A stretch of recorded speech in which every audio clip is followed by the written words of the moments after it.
महारानी जी, सुना है भरत जी आ गए हैं। क्या कहा? भरत आ गया है?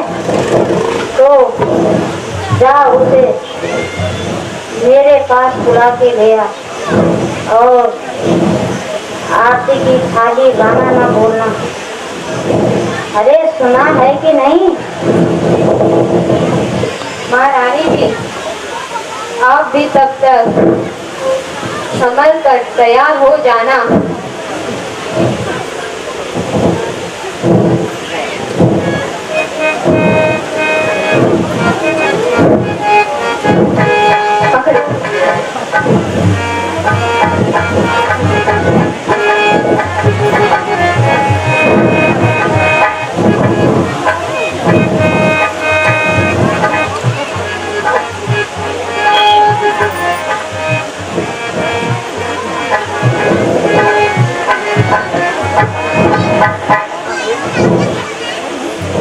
माता जी प्रणाम। माता जी प्रणाम। माता जी, मैं ध्यान में तो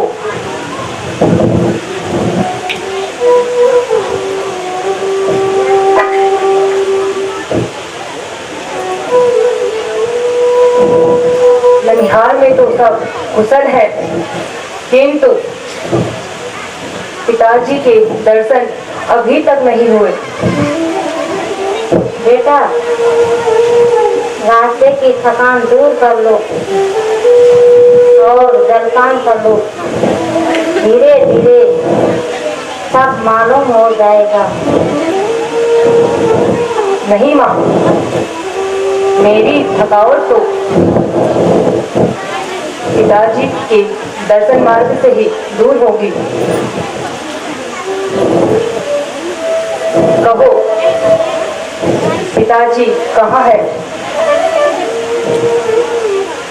मेरे लाल, कैसी होगी? धीरे धीरे सब मालूम हो जाएगा। मैं कहता हूँ कि पिताजी कहाँ है, और आप कहती है कि धीरे धीरे बता दूंगी। आखिर आपने क्या नाटक रचाया है? कहती तो हूँ, कुछ देर आराम कर लो, फिर सब हाल बता दूंगी। क्या खाल बताओगी? आग लगे तुम्हारे इस धीरे धीरे पे। जो भी बात जिसे पूछता हूँ अटपटा उत्तर देता है। वहां भी दूध भेजा तो उसने भी आपको जल्दी बुलाया है, सिवाय कुछ नहीं कहा। यहाँ आपने भी धीरे धीरे की रट लगा रखी है। आखिर आपने यहाँ क्या बखेड़ा बना रखा है? बेटा, तुम व्यर्थ में ही बाल हट कर रहे हो। कह तो रही हूँ, धीरे धीरे। बस माता जी, यह सब फिर दोहरा है तो अपने प्राण ही त्याग दूंगा। शीघ्र बताइए, पिताजी कहाँ है? बेटा, तो है कि तुम्हारे पिताजी हम सबको छोड़कर इस संसार से सदा के लिए चल बसे। क्या कहा? पिताजी का स्वर्गवास हो गया? हाँ बेटा। पिताजी, पिताजी, पिताजी, पिताजी, पिताजी।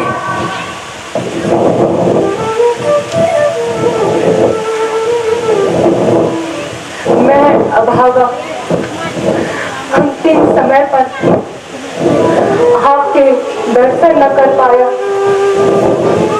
भाई रामचंद्र जी, वह लक्ष्मण जी धन्य है जो कि अंतिम समय पिताजी की सेवा में रहे।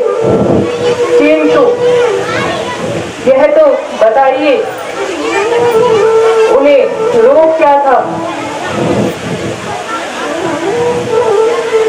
बेटा, वैसे तो उन्होंने कुछ नहीं कहा, बस हाय राम हाय राम हाय लक्ष्मण कहते कहते प्राण त्याग गए।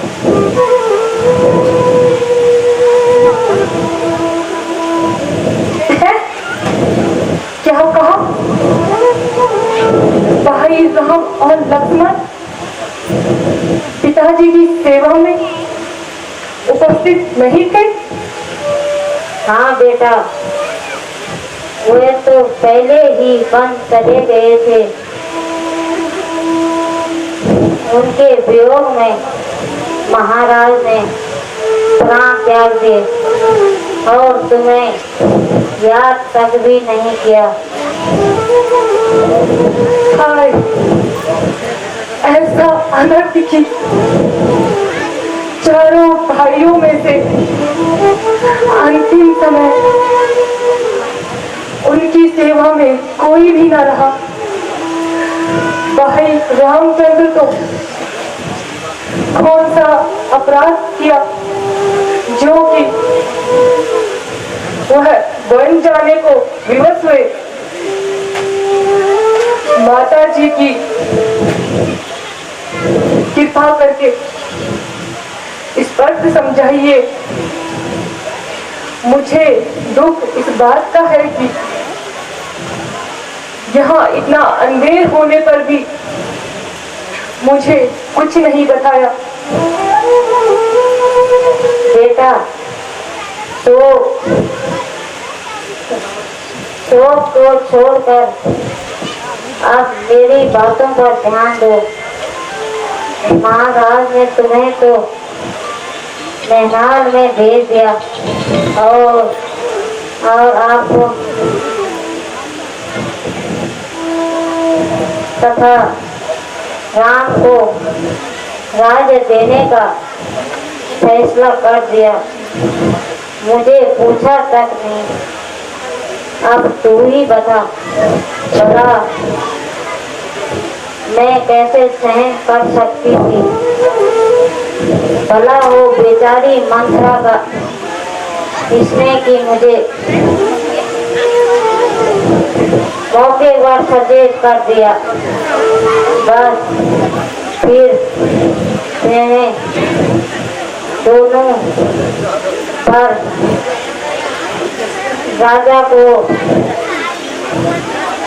राजा से प्राप्त किए।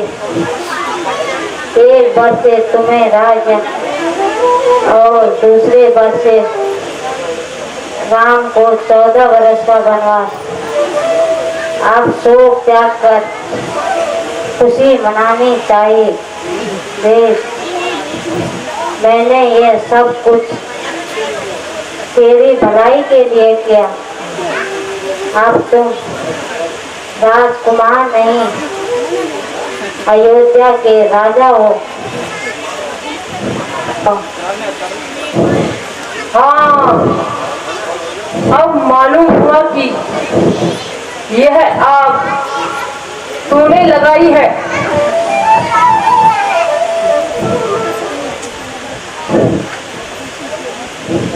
रानी जी ठीक ही कह रही है। अब आप राज्य संभालिए।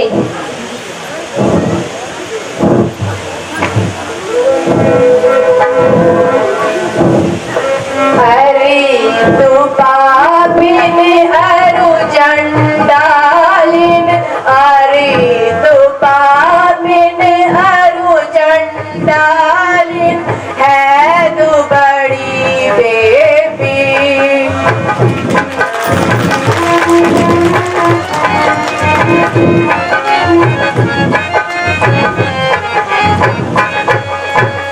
हट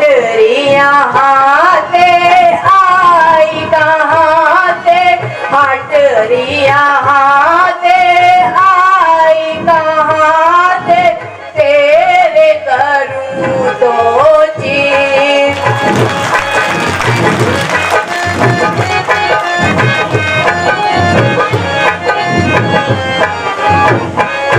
कुल यहाँ सारा तूने बिगाड़ा, कुल यहाँ सारा तूने बिगाड़ा, है तू अधम अरुणी।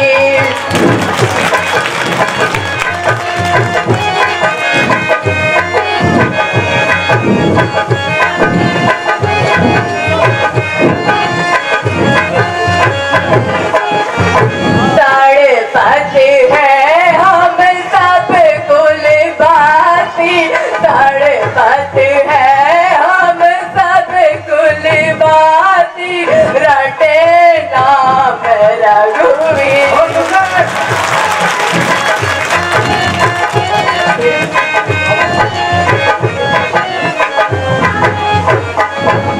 मम भ्राता को जग माता को, मम भ्राता को जग माता को, तूने बनाया फकीर।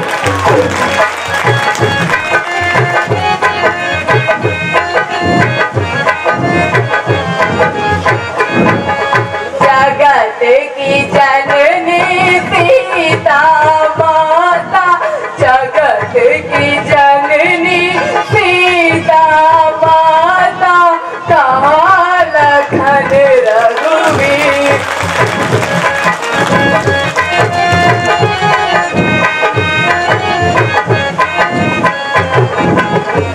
हरि तू पापिन अरु चंडालिन, हरि तू पापिन अरु चंडालिन, है तू बड़ी बेपीर।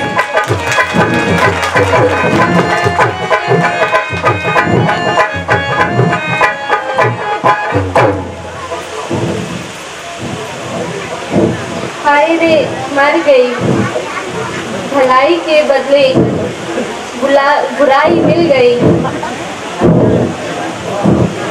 माँ मर गई मैं।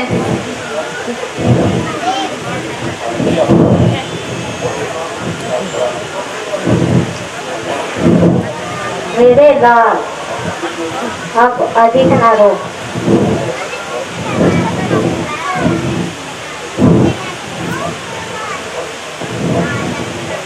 बस अब मेरे सामने से दूर हो जा। बेटा क्या तुझे मुझसे मोह न रहा? हाँ हाँ, मुझे तुम्हें माता कहने में भी लज्जा आती है। क्यों?